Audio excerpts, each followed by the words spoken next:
Hi, welcome back. I am Arshad sir from Star English Classes, पलियाड़ा। मेरे प्यारे बच्चों, इसके पहले वाले वीडियो में मैंने आपको एक चैप्टर था, उसका नाम है सिंथेसिस ऑफ सेंटेंसेस। उसको मैं पढ़ाना स्टार्ट किया और उसमें दो पॉइंट मैंने आपको बताया, दो चैप्टर उसमें बताया कि किस तरीके से हम दो या दो से अधिक सिंपल सेंटेंसेस को मिलाकर एक सिंपल सेंटेंस में बदलेंगे। तो उसमें मैंने बताया कि प्रेजेंट पार्टिसिपल के द्वारा और परफेक्ट पार्टिसिपल के द्वारा।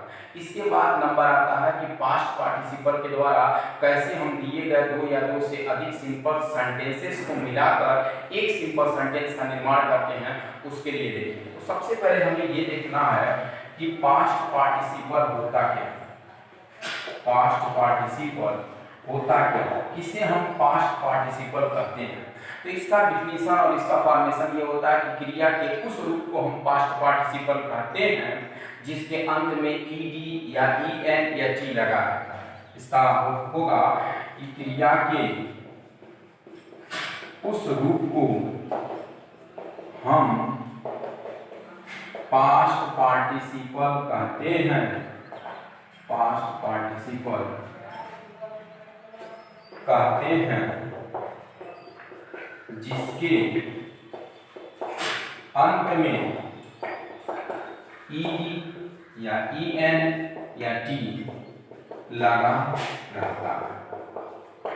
ठीक, इसका ये फॉर्मेशन होता है। अब कैसे हम दो या दो से अधिक सिंपल सेंटेंसेस को मिलाकर एक सिंपल सेंटेंस में बदलेंगे, उसके कुछ कंडीशन है। जैसे आपको मैं प्रेजेंट पार्टिसिपल में बताया था, परफेक्ट पार्टिसिपल में बताया था, उसी तरह इसके भी कुछ लक्षण। लक्षण क्या है कि सेंटेंस नंबर 1 में जो ऑब्जेक्ट रहेगा वह दूसरे वाक्य में सब्जेक्ट के रूप में कार्य करेगा। इसका मतलब अब से देखिए कि पहले वाक्य में जो ऑब्जेक्ट रहेगा वह दूसरे वाक्य में सब्जेक्ट का रूप करेगा, कार्य के रूप में काम करेगा। और दूसरा क्या है इसका कंडीशन कि दूसरा वाक्य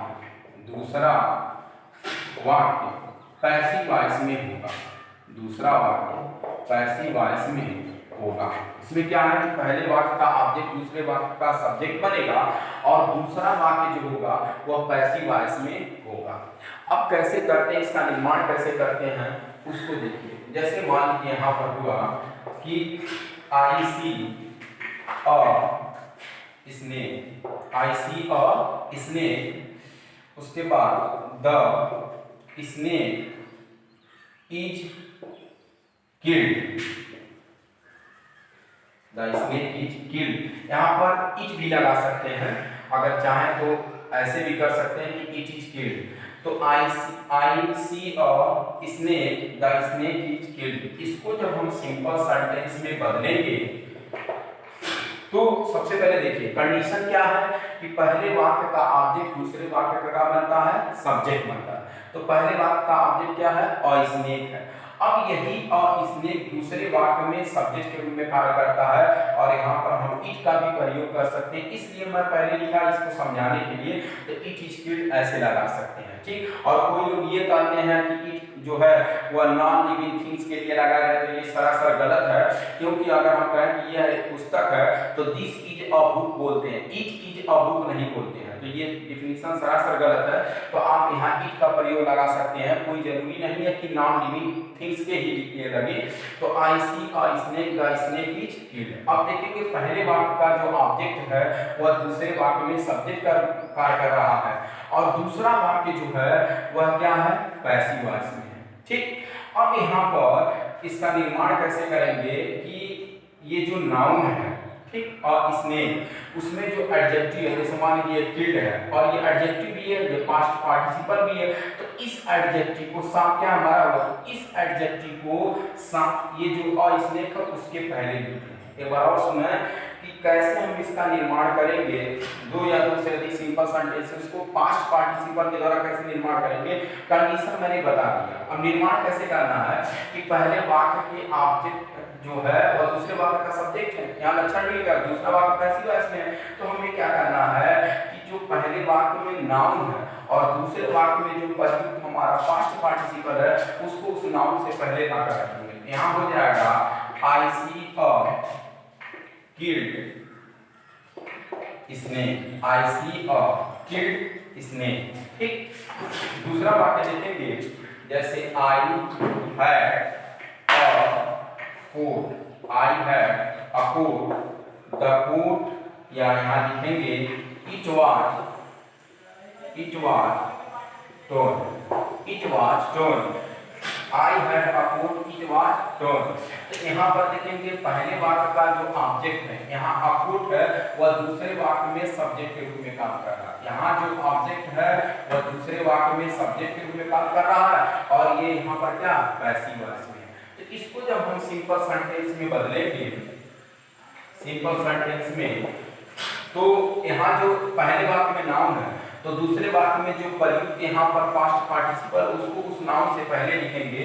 तो यहाँ हो जाएगा I had a torn coat. ठीक, इन दोनों एग्जाम्पल को एक बार पुनः देखते हैं। ये दोनों वाक्य हैं, पहला है I see a snake, the snake is killed, या यहाँ पर ई का भी प्रयोग कर सकते हैं, इसलिए मैं लिखा कि आप लोग समझ जाएं। तो पहले हम क्या करेंगे, आई सी और अब यहाँ पर जो पास्ट पार्टिसिपल है उसको पहले वाक्य में प्रयुक्त नाउन से पहले लिखेंगे। तो I see a killed snake. दूसरा है I had a coat, it was torn. तो यहाँ पर देखेंगे पहले वाक्य का जो ऑब्जेक्ट है वह दूसरे वाक्य में सब्जेक्ट के रूप में काम कर रहा है, और ये वाक्य पैसिव वॉइस में। तो यहाँ पर पास्ट पार्टिसिपल जो है उसको उस एडजेक्टिव को पहले लाएंगे नाउन से, तो हो जाएगा आई हैड अ कोट। एक और एग्जांपल देखते हैं हम, Seema found her book, it was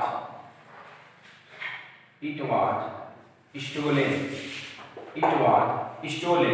इसको जब हम बनाएंगे तो देखिए पहले वाक्य का ऑब्जेक्ट क्या है, बुक है, तो ये ऑब्जेक्ट यहाँ पर सब्जेक्ट के रूप में, यानी सीमा अपनी पुस्तक को पाई, वह चुराया जा चुका था। तो यहाँ पर जो ऑब्जेक्ट, यहाँ जो सब्जेक्ट है वो पहले वाक्य में जो ऑब्जेक्ट है वही यहाँ पर सब्जेक्ट के रूप में काम कर रहा है। तो इसको जब हम सिंपल सेंटेंस में बदलेंगे तो यहाँ हमारा हो जाएगा सीमा फाउंड, अब यहाँ पर हो जाएगा हर, और इसमें एडजेक्टिव और स्टोलन है क्योंकि यह पुस्तक की विशेषता प्रकट कर रहा है, यह पास्ट पार्टिसिपल, इसको हम इस नाउन से पहले लिखेंगे।